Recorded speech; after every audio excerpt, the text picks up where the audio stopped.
Okay, so once more, welcome everybody to our first talk from the Digitale Gesellschaft at the Privacy Week Berlin 2021. We have Johnny Ryan and Jan Schallaböck for our first talk. And we'll introduce our speakers. Technical, we're going to record a session because it's obviously in the afternoon, so many people can't be here, but we'll somehow. If you do have any questions, please post them in the public chat, and we'll try to discuss them in the end of the session. Our topic today is behavioral advertising, fossil fuel of the internet. We call it in a different paper on a DSA.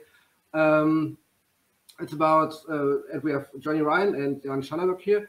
Fossil fuel of the internet because it's everybody knows it's non-sustainable. Behavioral advertising, it's tracking data-wise. It's a nightmare. We're at the Privacy Week, so we don't have to. I don't have to tell you, but Johnny will, and also Jan will, because a lot of people don't know how they actually work. Real-time bidding, tracking, surveillance ads. That they are a problem, everybody knows, but how they work and what we can do politically against it, I hope we can discuss this within the next hour. And yeah, we have Johnny here and Jan. Johnny is currently he's a senior fellow at the ICCL, Irish Council for Civil Liberties, and also at a senior fellow at the Open Markets Institute. He worked with Brave, the browser, and I think he's like one of the experts in behavioral advertising. He has a lot of papers on it, and if you want to add some more, you're free to do it. He in the room, no, in the room. And also we have Jan Schallaböck. Jan Schallaböck is an attorney at law and partner at iRights Law. He works on data protection for, I don't know, 15, 20 years. He's probably one of the experts in this field, not only as a lawyer, but also as an activist, and used to sit on board of the Digitale Gesellschaft, and we are really happy to have you both here. Jan is also working with lots of other organizations, and he publishes a lot of stuff. Yeah, we're really happy to have you here. So we thought about starting with a short introduction. What is behavioral advertising, tracking, surveillance advertising, and properly real-time bidding? What is the problem? What's the and then we want to go to, because there have been some trying to regulate the stuff, but it didn't really work, as you probably know. We want to discuss why it doesn't work, and maybe what we can do politically and also in the field of law and stuff. So please, Johnny, would you start? And also, if Jan, if you want to jump in and add some more, feel free to. Will do. Yeah, no problem. Johnny, you go ahead. So it's hard to encapsulate what the problems are, because they are so many and so varied. It's magnificent, an array of issues. I worked in the online advertising industry for a few years. And before that, I worked for a newspaper, which was a customer of the online advertising industry. And one of the first problems is that when I was working in a newspaper, I did not understand how the advertising industry, this online tracking part of it, actually worked. And I had to work in a tech firm to start to understand the problems. The second problem is I find myself every now and again speaking to a room full of marketers, sometimes chief marketing officers of the biggest brands in the world. And when I explain to them how the system works, they all immediately take out a pen and paper and start taking notes because they don't understand it either. So the first problem is no one understands this thing that we call online advertising. Let me try and, in a few words, summarize what happens. The most, the part of online advertising that you encounter as an internet user more than any other part is called real-time bidding. So I'll tell you how that bit works. When you load a web page or an app, sometimes you'll see there's an empty space where an ad typically would be. And for a few milliseconds, you'll see that the ad hasn't yet appeared, and then it appears. And sometimes it even pushes down the text on the page. Those empty rectangles all around the editorial material that you want to see, they are the problem. And what happens when you arrive on the page is that the publisher tells some tech companies who tell many, many other companies who are supposed to be working on behalf of advertisers that this person has arrived on the page. So the publisher says, this user, ABC234567B, some code, some very distinctive code, who is standing right here at this location, is loading this particular page about whatever the STD is that you're reading about, or some other embarrassing topic. And the identifiers that go out in that request allow anyone who receives the request to add what they've just learned you're looking at to a profile that they already have about you. And what this means is that every time you load a page or an app, probably, there's a broadcast of what you're reading, watching, and listening to. And that might go out to 10 companies, or it might go out to 100. And in the industry documents that we rely on in our litigation, they use the word thousands. So every time a rectangle on a page or an app is about to be filled with an ad, tens or hundreds or thousands of companies are told you're available to see that ad.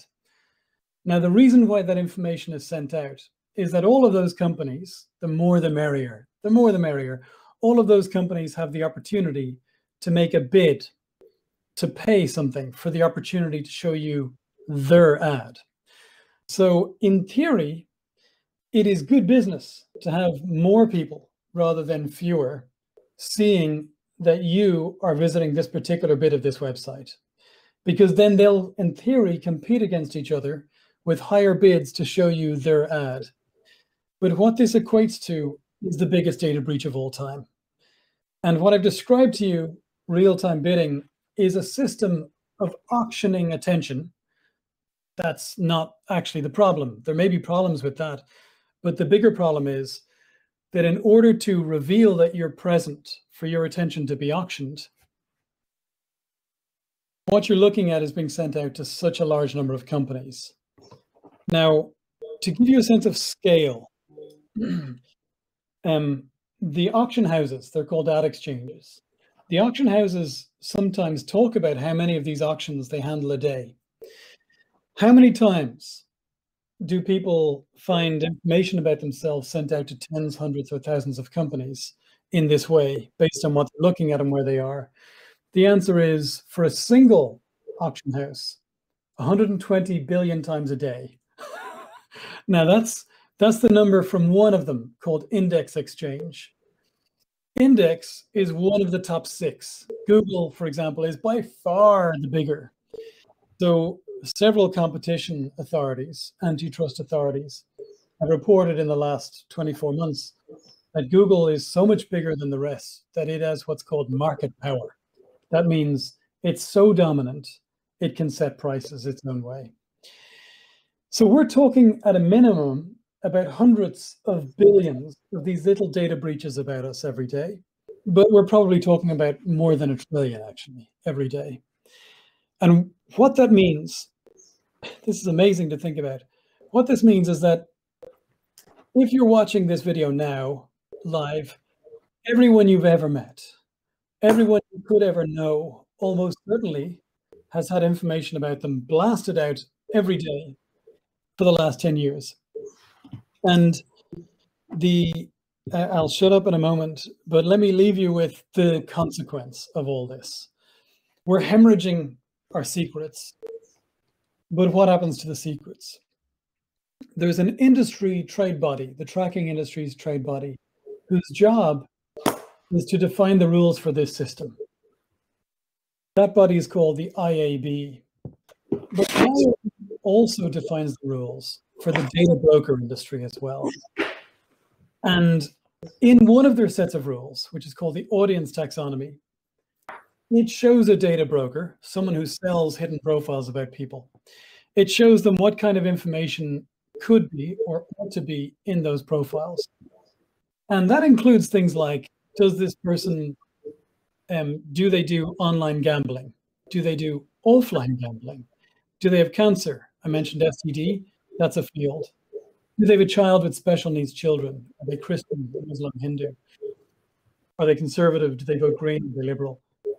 So not only is this system venting information about us to God knows where, but actually we can start to see what is happening to those data. And some of the evidence we brought to an enforcer 18 months ago showed in my country, in Ireland, that there were profiles of people with AIDS, for example, available from a Polish data broker. And that in the Polish parliamentary elections in 2019, there were profiles built about people who are sympathetic to LGBTQ rights in order to nudge them to vote one way or another. So the consequence of this ongoing biggest data breach of all time, they aren't yet visible to us. But one consequence is every function you have of privacy is a nullity. It doesn't exist. Maybe I'll stop at that point. All right. You absolutely agree over here.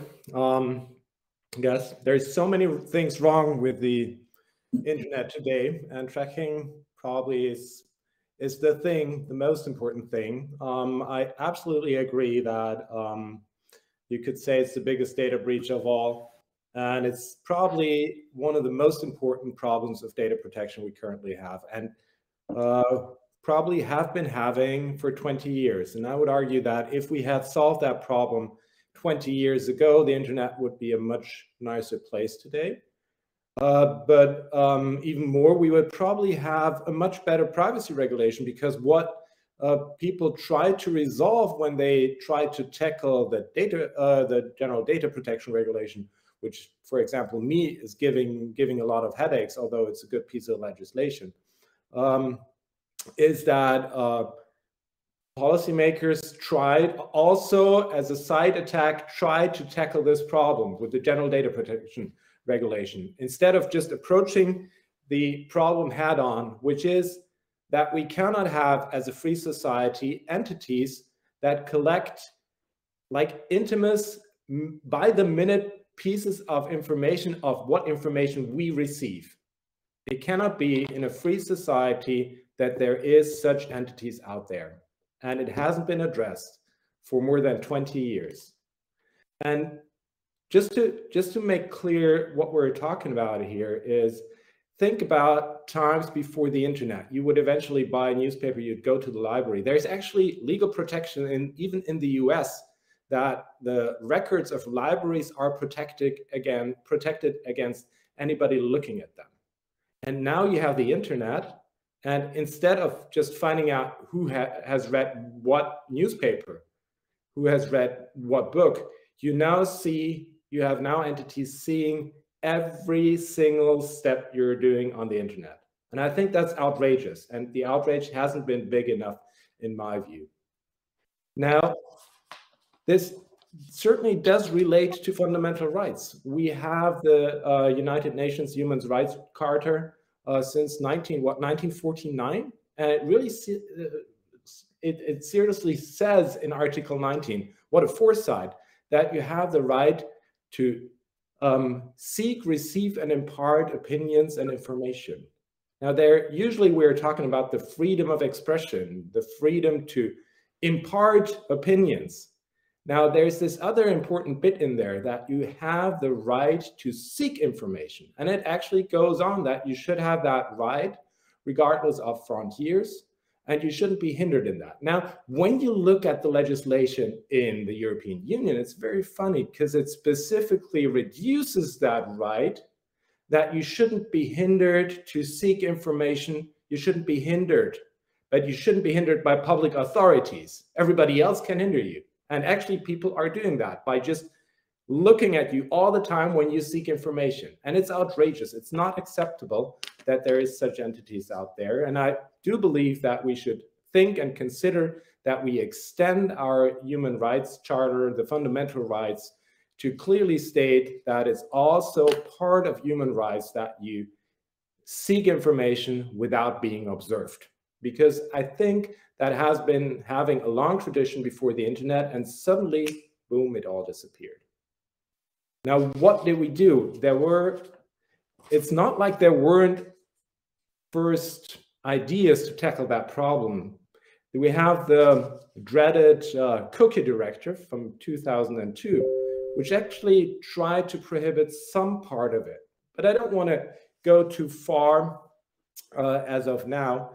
The cookie directive already had implemented the concept that providers of, as they say, electronic communication networks back then, were not allowed to gain access to information stored on the terminal equipment. And such cookies, were considered such information stored on the terminal equipment because they were stored on a computer, essentially. So now you had to have these cookie banners everywhere where you say, before you actually can get access to a site, you have to say, yeah, I'm fine with you accessing that cookie. Actually, there was some good and some bad to that. But the funny thing is that it just basically got disregarded and not developed further to the extent that was needed back then. It just kind of went off the radar. I don't know why. Maybe, I mean, I certainly pointed out on every other panel I've been on, but I'm very happy to see Johnny and others being active in the space now. I think the privacy directive, the problem was that it was a directive. Yeah. And implementations in national law were very, very weak. Yeah. So the UK and Ireland, among others, had negligible interpretations of it that really negated its purpose. So unfortunately, it was dead on arrival, I think. But now, here's the funny part. We had the same problem in Germany, of course. The German government argued for roughly until last year, until the highest court in Germany made it very clear that they had implemented the directive with the law, although they clearly did not. They did not have a, so for our viewers, when there's regulations in the European Union, there's directives. With directives, the European Union just tells the member states to put a law in place. With regulation, the European Union directly says what individuals have to do. And this is where we're steering now with privacy. We've already done that. With the GDPR, we have a regulation. So it's already in the European law what companies have to do. And it's not up to the member states to say, okay, we make a law that then actually addresses the companies. Same happened with e-privacy, and the German lawmaker put something in place that, as Johnny mentioned earlier, was much too weak. And then nearly 20 years later, they now came up with a new law, actually repeating what is in the directive and putting something in place that's just a tiny bit stronger. And I'd argue it's 20 years too late, but even for that, it took them 20 years. Yeah. And it probably is going to only hold for, what, another year until we have an e-privacy regulation. That's where the funny part of the lobbying effort now comes into place, besides the already mentioned Digital Services Act that we'll be talking about. And it's possible that the privacy regulation may not happen. So, it may or may not be. What I'm looking at currently doesn't seem to be very convincing. I mean, what they did in the first try is to restate what they already had there. So it would have been a cookie regulation instead of a cookie directive for the most part. And I think there's actually a good part to that regulatory approach in there. So if you look at the text, it says you need to have consent of your users if you want to access information on your device. It's a perfectly fine and reasonable approach. Certainly, anybody accessing my device should first ask me. That's totally clear. But it's not specific to addressing the tracking problem. It's just a very general and decent thing to do, right? And it should be in the law. You shouldn't, and nobody should be allowed to just get information from my device if I'm just accessing their website. Maybe exceptions, right? I mean, if I access their website, they probably need my IP address to send me the content of the website. Okay, and that's fine. But everything else, certainly they should first have to ask. But that's not tackling the core of the problem, because it's not tackling the advertising or the tracking itself, because you could do tracking based on IP addresses if you like, and that would still be a problem. So we need something that goes quite a step further, and we're thinking hard on how to resolve that. I think we already have everything we need. It just isn't used. So you were giving out because there were things in the European Charter. There was a little bit of language about public versus private in the European Charter that was missing in the UN Charter. But what the EU Charter has is the right to protection of your personal data. And to me, that's the key.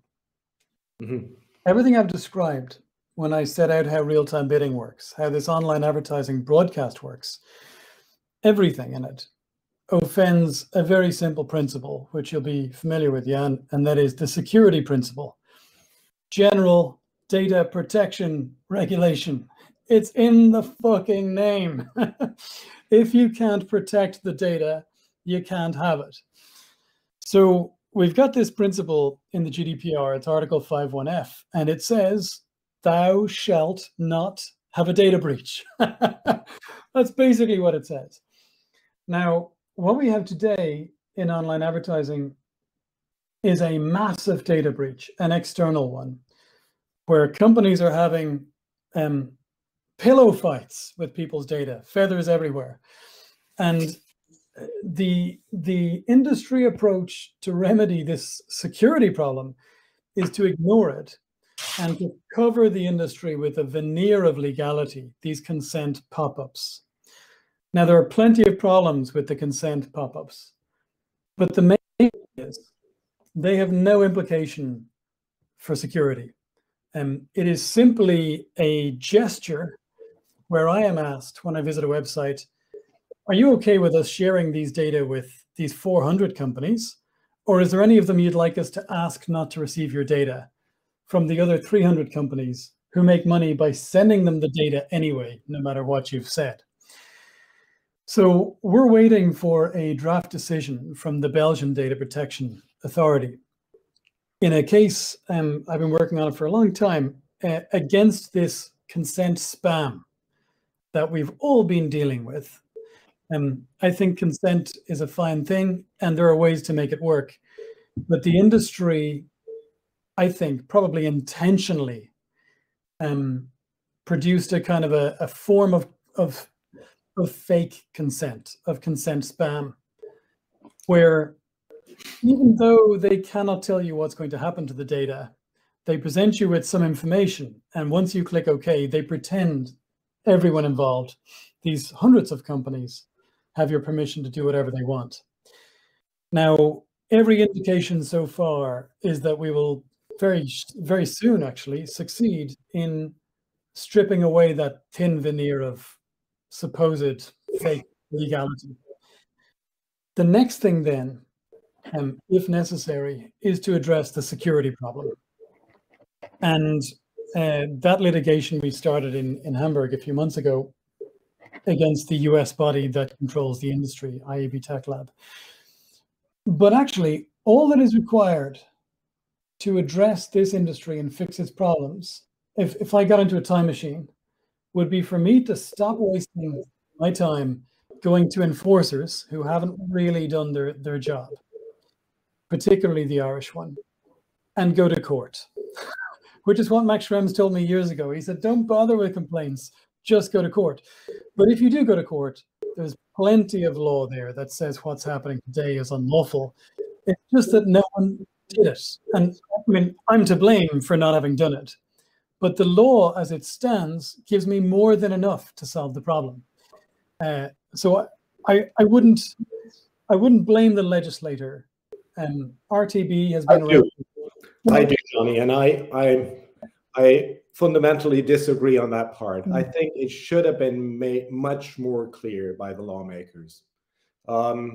You refer to data breach in Article 5F, and maybe it's the security principle in there, but it's very broad legislation. While you should have very specific legislation, because you had a clear case, you had a clear situation, you knew what to regulate.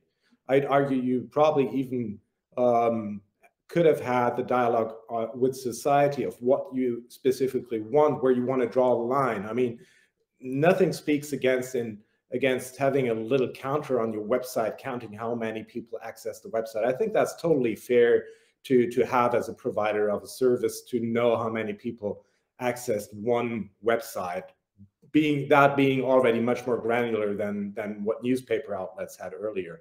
However, the situation we now have is that the legislation is not specific enough, and it's not a question of data breach, although it is nice to pose it that way. But frankly, it's a question of balancing off legitimate interests. And I'm pretty sure that my friends at the Belgium DPA will agree with your case and will support it. And it's absolutely relatively clear cut that some of the consent pop-ups that we currently see, where you have to click 200 times to effectively opt out, where it should have been opt-in in the first place, are not in line with the law. But still, you would have to make that case. Whereas if you had specific regulatory environments that clearly say what you can do and what you cannot do, would have been much easier. Yeah, and we're right. I mean, we should have brought that before court much earlier. You're absolutely right. We're arguing, I mean, it doesn't matter which hatchet you use to cut off the bad guy's head, right? So we could argue about which axe is sharper. The Belgian case is not about whether the consent requests give enough information. It's not about the inconvenience of clicking too many buttons. It doesn't get really in detail into legitimate interest. It's actually about data minimization, that they're adding more data to the broadcast for a system that can't actually do what it's supposed to do, which is to protect the data and give you choice. So the consent string that is used in that consent system itself infringes the GDPR, and it does so because of the underlying security problem. The security principle is a great one. And funnily enough, we've had very sensible ideas about how to protect data since the 70s, right? It goes back to the FIPS and, you know, the various other things that came out around about the same time as the FIPS. So there's a pretty long history of thinking about data problems and knowing what to do with them. But the problem is one mistake the GDPR makes, which was compounded by, I think, the European Commission's mistakes, is it creates enforcers who have the duty to protect us all. And, you know, there's the assumption made in every European project that if member states mess things up, the Commission will step in and take them to court. When those enforcers, particularly Ireland, really drop the ball, and it's the member states' fault, we haven't heard a whisper out of Didier Reynders, the Justice Commissioner, on that. He right now is starting an infringement procedure against Belgium, right? And it's his old, inside his political party, it's his old enemy who is the minister responsible. And, you know, maybe there is, maybe there isn't an issue with the political independence of the Belgian enforcer, but it's the organization is split up in such a way that actually it doesn't have a bearing on the decisions that are being made. So we've got, in my mind, perfect law to put these problems away, perfect law, but we don't have perfect enforcers, and we don't have a proactive European Commission that is seeing that member states do what they should do. And a final thing, the Commission is working, DG Justice is working on getting as much ownership of the DMA, the Digital Markets Act, and the DSA, the Digital Services Act, as it can, because they're the shiny new things. It has totally neglected the GDPR. Now, think about what that means as a European. We're all, you know, in the tail end of Europe's grandeur, right? Maybe Europe will shine again, but she's not looking that shiny these days. And the GDPR was one of her trinkets. If the Commission doesn't get its act together and whip member states that don't take it seriously, you know, not only will we maybe slip into a dystopia, but the other countries that we convinced we meant business about this thing will realize those Europeans, not only can they not, you know, defend themselves, invade other people, all of the stuff that Europe used to be okay at 100 years ago, they can't even regulate the stuff they say they're going to regulate. So we've got a credibility problem. And I think we're already seeing that to some extent. Yeah, I agree. And maybe you're right. I mean, maybe we should just, we probably can. I mean, there is good stuff in the GDPR, certainly. We can work with that and take it from there. And we just got to make sure that whatever lobby will introduce it via the DSA, the Digital Services Act, or say the e-privacy regulation coming up, will not mess things up, because they can then point to that other piece of legislation and saying it's derogating the law that we have in the GDPR. Most of the proposals that I've seen leave the GDPR untouched to some extent. That may be a hard case to argue, though, if you have specific provisions, say in the e-privacy, that actually allow for tracking without consent. And then you'd probably have a hard time making some of the arguments, not all of them. You still have transparency, as you rightly pointed out, with regards to the Belgium case and others. But I mean, they can satisfy that.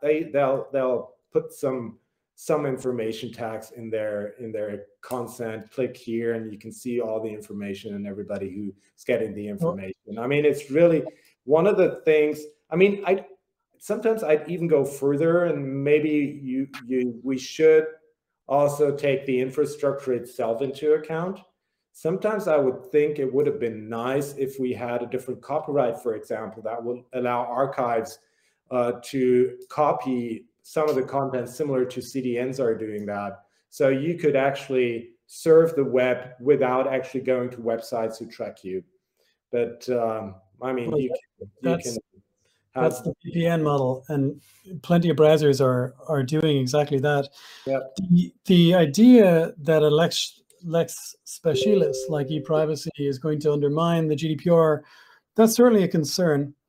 The Parliament, you know, for any viewer, I'm going to call Luca.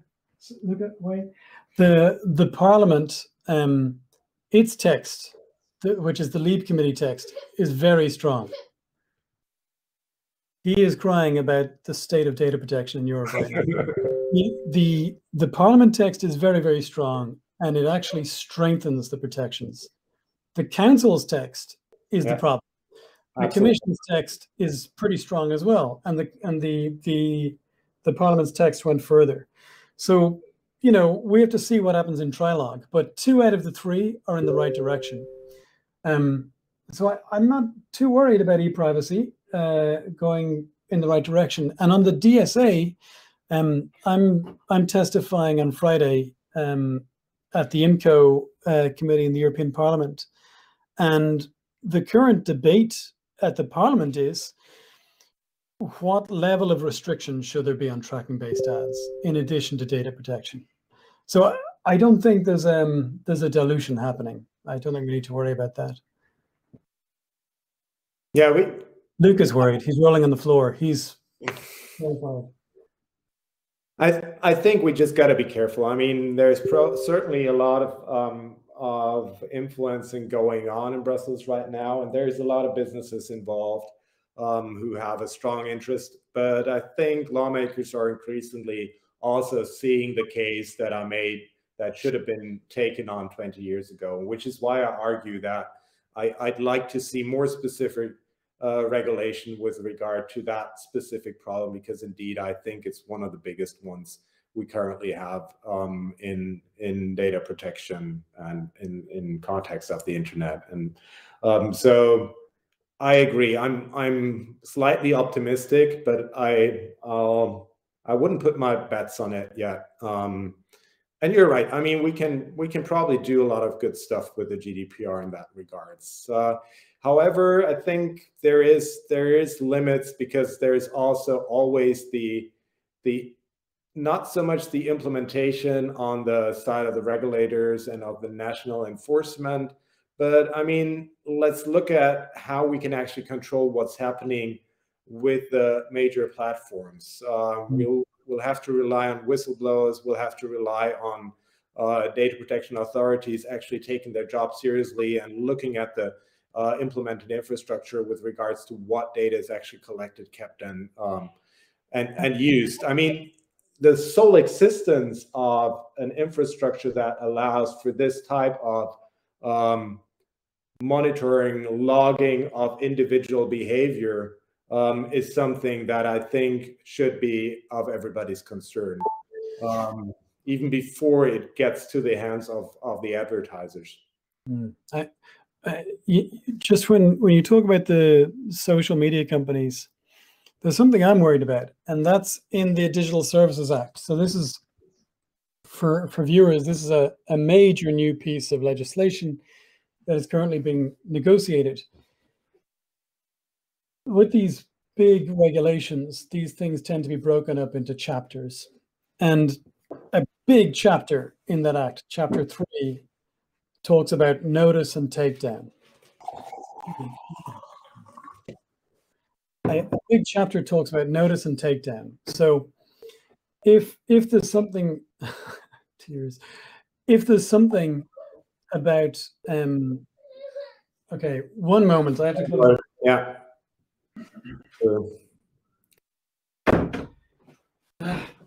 If there is something illegal on Facebook, for example, the focus of our current legislative proposal is the company should be told about that and then is obliged to remove it. And there's a whole structure for who tells the company, how do you verify, remove, blah, blah, blah, blah.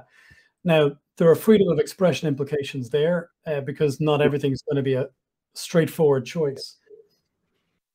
There's lots of that text that talks about notice and removal.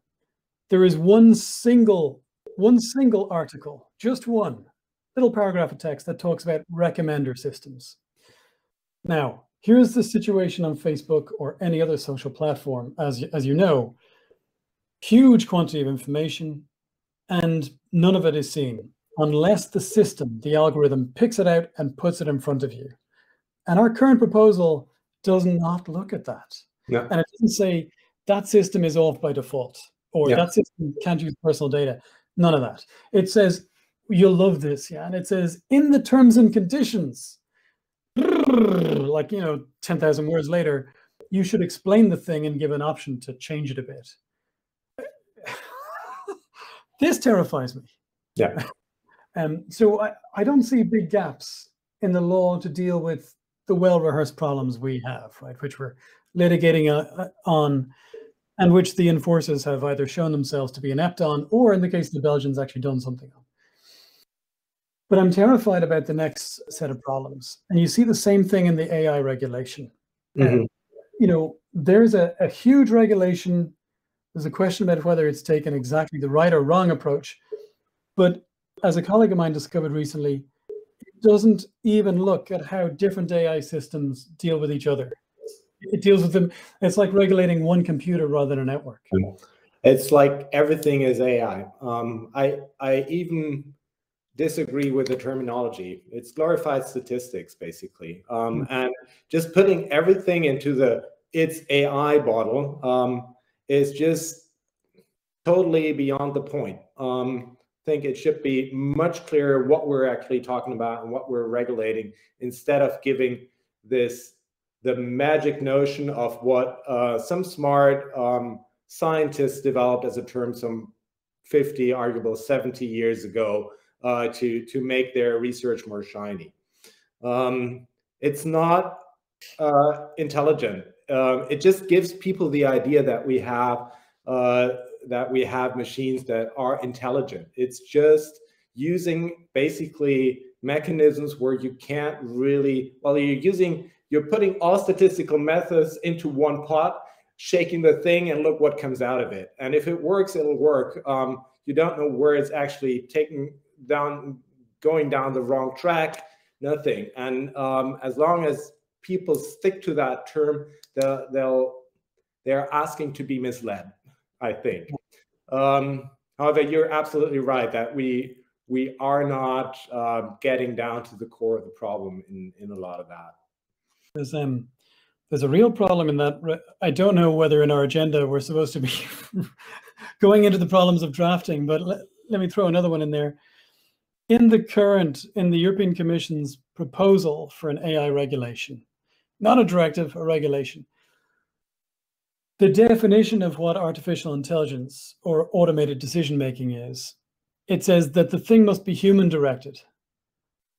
So outside the scope is any machine-directed stuff. We've got these loopholes which we can address. It's at an early stage, but we're seeing problems like that all over the place. Mm-hmm. So what I'm suggesting to you is, having been in the online advertising industry and wanting to fix it now, and knowing what the issues are technically, I've seen in the GDPR the toolkit. What worries me is for the next generation of problems, like, for example, disinformation on social networks over the last 5-7 years, I'm very worried with what the next generation of legislation looks like. Mm-hmm. And why bother have it if you're not going to enforce the last generation, which is the GDPR? And on the other hand, if you are going to have it, leaving open big loopholes and not dealing with recommender systems and sticking to old ideas like notice and takedown, is deeply worrying. It is. There certainly are a number of, there's a bit of good stuff in the current proposal for the DSA, certainly. I mean, I like the differentiation of different sizes of platforms. So acknowledging that larger platforms have to play by different rules than smaller ones. And for the very large platforms, they have some fairly new mechanisms where they say, well, at least we have to have some kind of observability of what you're actually doing, and they have to provide the interfaces for that. So these are actually in somewhat innovative legal approaches. So I like to see that, although we certainly could discuss the details. And I'm very interested to see what is going to come out of it, and what after it went through the whole trilogue and lobby input that we're currently seeing. I heard 1,300 pages of amendments are on the table currently for the DSA alone. Yeah, it's taking a long time, and I absolutely agree. I mean, we're making a fool of ourselves if we're not now implementing the GDPR, which has, however, given the broadness, I mean, effectively, you're trying to put a one-size-fits-all solution to all problems internet with the GDPR. And in my daily practice, and I'm certainly coming from a very privacy-concerned area. I used to work for a DPA in Schleswig-Holstein. I was doing a lot of research. You probably know Marit Hansen and the folks I worked with. We may have met on one or the other occasion too. But now applying that in practice and advising archives, scientists, major foundations trying to work for social goods, trying to make the GDPR work in all its vagueness is giving us huge headaches. And I went into the market because I wanted to make that work, because I thought it cannot be that scientists are now struggling with the GDPR in place, whereas others that can afford the lawyers, like Google, Facebook, etc., can do whatever they want. And the GDPR does give us some of this. We don't know exactly what it means, because it is this large piece of legislation trying to cover all types of different cases, which is why I argued in the beginning it would be good to see more specific regulation for specific use cases. It's not like we don't do that in other areas. We do regulate very specific markets differently. Why do we think we can tackle this problem with one regulation? I don't get it. That's interesting. I was working for a tech firm called Brave for, well, you mentioned Brave, yeah, for a few years. And part of my role was data protection officer there. And I remember, you know, if you're going to be out in the market giving out to others, you better make sure you have figured it out internally. And we weren't in the same realm of public interest and archive and science, so I defer to you there. But as a DPO of a company, it was pretty straightforward. I'm not saying there was no work. There was work. Mm-hmm. But the first thing was to figure out what we were doing with data. And I suspect most companies don't do that.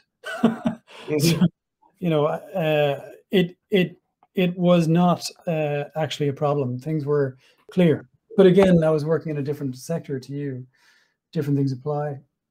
For example, let's look at legitimate interests. I mean, usually you have these rules where you have, okay, it's either A, B, and C, and then you have like this catch-all rule for reasons of fairness, right? The lawmaker says, okay, we don't know all cases. Maybe it's not only these 3 cases. There may be like, and usually it should be the 0.01% of cases that they hadn't thought about. And they'll have this catch-all rule where they say, okay, and it's also D when A, B, and C doesn't lead to a fair result. We have that in all types of legislation. With the GDPR, it's more like there's A, B, C, D, E, and then there's F, which is kind of 50% of the cases, where you have to make this judgment of your legitimate interests versus the interests of the person concerned, the data subject, as they say, right? And that's all they have. You have to balance these, okay? And that's it. Well, not much more. I mean, you will eventually get some court decisions how to balance that. I would clearly argue that using data, my website history, basically, the websites that I'm visiting and putting that together, it cannot be a legitimate interest. Well, others are arguing differently because they say, well, we have a strong interest here because that's our business model. And actually, there is not much harm associated with what we do. I'm sure we'll win that case, right? To that regard, what we're currently seeing in the digital advertising industry, it's clear that that cannot be based on legitimate interests. And often enough, we're then trying to build it on consent with the little buttons that don't work. And so we have a strong case. But where do you draw the line, right? Where do you say, okay, normally, this is legitimate? I mean, what I've seen with legitimate interest is normally, in many cases, I've seen it applied to processing that is not lawful anyway. It's not just that it's not unfair or some other particular issue. It's just not lawful. From Dublin to Berlin. So in online advertising, for example, legitimate interest looked like the holy grail because it was clear, you know, the Article 13 and 14 requirement to inform where the data are going to go was impossible to comply with. That's our view is Article 13 and 14 are the transparency requirements. Yeah. So they're exposed to your users, what you're actually doing with the data. And in 2017, the year before the GDPR, the industry trade body wrote to the Commission saying, because we don't know where the data go, we can't ask for consent. Same body that produced the consent. Yes. But if you don't know where the data is going to go, you're already cooked. Right? You've failed at the first hurdle. It's not about getting a lawful basis. Now, those are the kind of businesses that then think legitimate interest will get them off the hook. But the balancing test isn't just between the processor's interest, which must be legitimate, and my interest, which does not need to be legitimate. It's also against your legitimate interest and my right, and am I protected? And in many, many cases, even if you ignore the other person's interest, they're going to be disadvantaged. Their data is going to be exposed in some way. I totally agree. I would totally subscribe to that argument. And I think there's even when you transfer the data to third-party entities, it's should be a relatively clear-cut case. Yeah. But still, with the way the GDPR expresses it, instead of just clearly stating it, and transferring to third parties never is legitimate, except for you transfer it to your lawyer under lawyer's privilege, for example, right? I mean, that probably would be a legitimate interest that should be allowed for. But instead of just making those cases really clear, they leave it out in the open. Instead of regulating targeted advertising directly, they cover it with this broad, that one-size-fits-all that tries to tackle archiving in the public interest on one side and the worst of the worst, right, on the other side.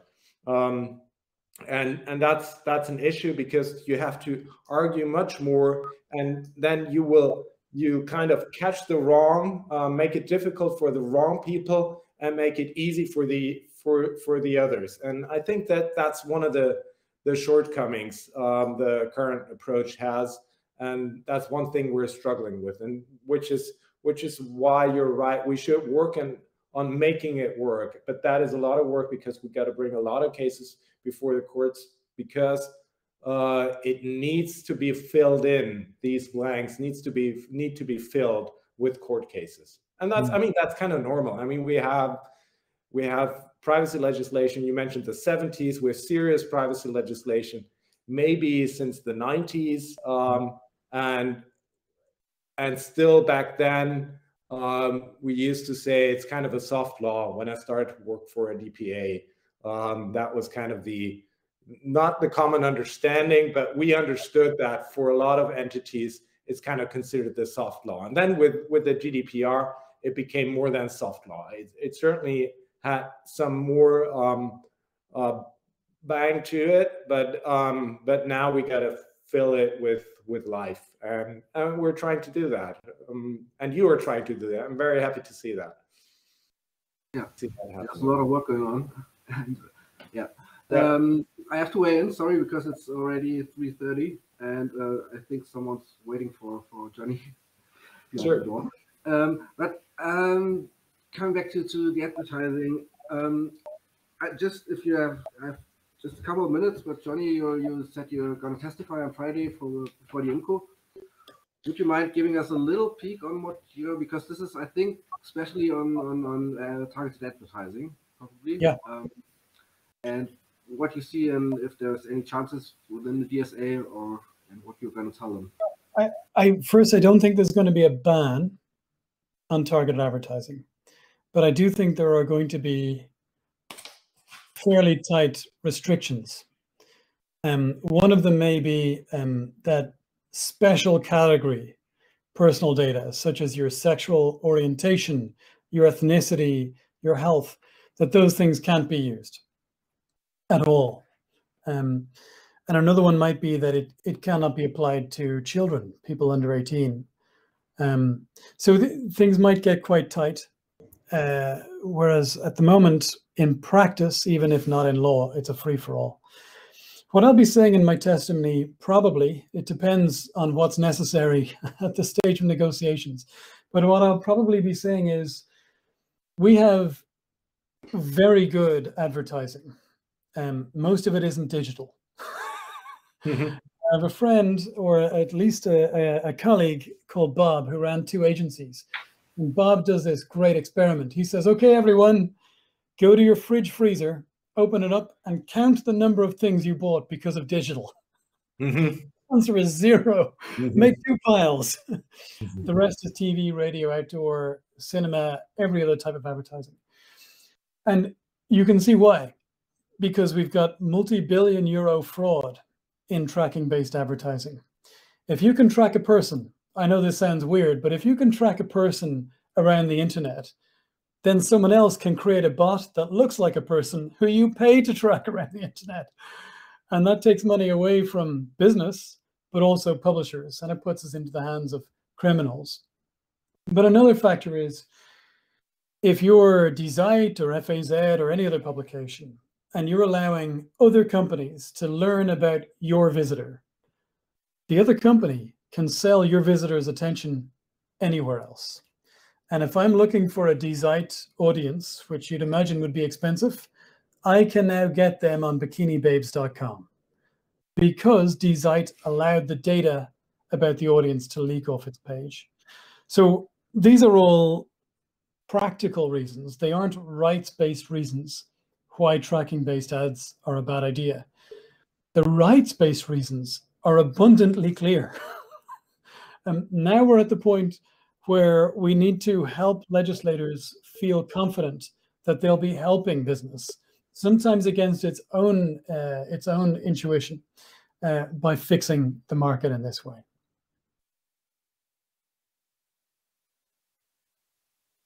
And do you have any idea how such a regulation could look like? Because it's... Yeah, I've seen some draft texts, and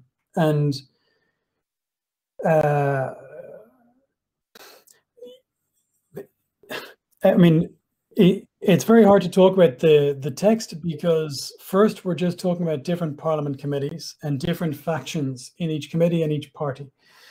So I haven't yet seen what the thing might look like from the parliament. And even if I had seen that, then there's the commission and there's the council, which is member states. So we've no idea what this might look like. All we can guess is that there won't be an outright ban, but there'll be some fairly tough, I think, limit on what's allowed. And there are some MEPs who think that consent is the answer. And I really am very keen to disabuse them of that notion, because consent has been misused by the industry since consent has been consent. You know, it's been totally undermined. Yeah, that brings us back to the merits of the GDPR. The GDPR has an instrument that's called data protection impact assessment. And effectively, usually in Germany, we argue the GDPR has this principle of prohibiting, right? Where you say everything is prohibited except for it's allowed. Well, that's actually not the case. It's just a usual mechanism for lawmakers. You say, okay, this is the cases that we treat with this law. And certainly there are certain cases where the thing that we treat are not allowed. And you make this mechanism of allowing things and excluding things, etc. Now, usually what you don't have in the privacy legislation is that you have to actually apply to be granted by government to do certain processing, except for cases where you have high risk involved and you have to do a data protection impact assessment. So that would be an interesting way to go forward and use that mechanism of the GDPR where you say, whenever you do data tracking, it's a case where you have to have a data protection impact assessment, and that must result in high risk in those cases because it's just collecting so much data. And then you would actually have to go to the DPA to get sign-off, and you can't do any collection unless you have sign-off. And I'd argue the DPAs wouldn't sign off. That would be an interesting way to go forward, leveraging mechanisms that are already in the GDPR, making use of that. However, as I said earlier, I think having specific regulation in place for those cases is a good idea. And specifically prohibiting collection of such data would be a good idea. But most of all, I think we also need to think about our infrastructures, because the sole fact that there is the infrastructure out there that does allow for such collection, which we can't control in the end. We can say you mustn't do it, but it's still, the data is still there. Having infrastructure out there that won't allow to collect this detailed information on what people actually are receiving, what information people are receiving is core. And that was the idea of the old internet, and I think it's the idea of the new internet as well.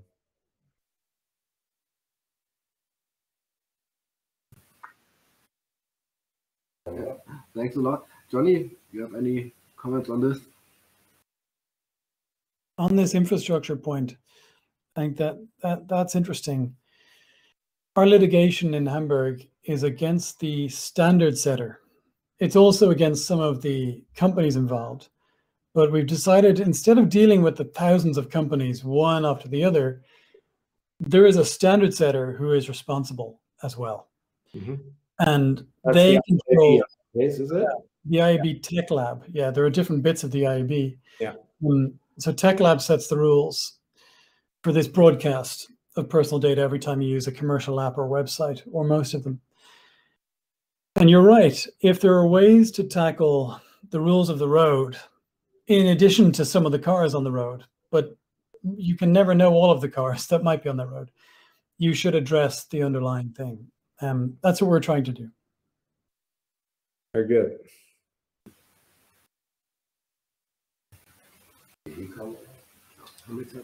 Yeah, I think we're quite some over time. I don't know, Jenny, I think you had to leave. There's probably someone waiting at the door. So thank you a lot. There was a lot of points. I had some questions, but I think you answered nearly all of them. So Great. Good to hear. Right, and I don't know if we have a few minutes for a Q&A. If there's any questions from the audience, please in the chat. But I think there was a lot of information and a lot of topics here. And I think also that there's we have to. There's different levels of. I think there are some pending cases, legal cases, some stuff at the administrational level, and also with the DSA and the upcoming e-privacy, not directive regulation, probably also a lot of political stuff to do. And I think, we'll see soon what comes out with the DSA. I think in the IMCO I think they're going to vote in December, and the Parliament also in January, as far as I know, and there's probably be the trilogue and in the upcoming year. So we'll see then, and with the e-privacy, maybe never, maybe next year, maybe, I don't know. Maybe in 100 years. I just think there's a question. Someone asked why I said it looks like there won't be an outright ban. I don't know. The parties responsible for negotiating haven't been able to get to a point where they're going to make an outright ban. So they're going to compromise. It was the Greens and the SND and the left who were keen on the idea of a ban. They could not convince others, such as the EPP and Renew and so on. So they'll have to find some compromise. But certainly it would be a good idea to take to the streets and make some public pressure. That always does have impact. Seeing that is actually relevant for lawmakers in Brussels a lot. You shouldn't underestimate that. And maybe also maybe they won't have consent on the IMCO, so maybe they will put it on vote at the plenary in January. It's not the best time for going on the street in January, but maybe we have some time also to get back to all the parliamentarians who are not IMCO members. So maybe there's some kind of opening. Okay, got it. I also need to move on to my next meeting. Thanks a lot. Good to meet you, Jan. And thank you, Tony. Bye-bye, everyone. Both of you. Thanks for having me. Bye-bye.